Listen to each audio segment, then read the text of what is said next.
In this video, we're going to be talking about how to redeem a Spotify gift card. So let's just get straight into the video. Open any browser that you prefer using. Head to the browser search bar and simply go to this website, which is going to be spotify.com/redeem, just like that, and click on search. Now you're going to be taken directly to this page where you want to simply go ahead and log in with your account.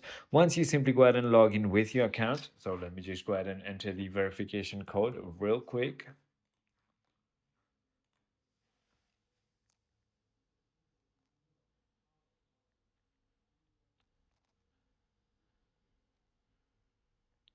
Then you're going to be taken to this page where all you need to do is simply enter your premium code or your gift card code right over here and click on continue, and it will be redeemed to your account.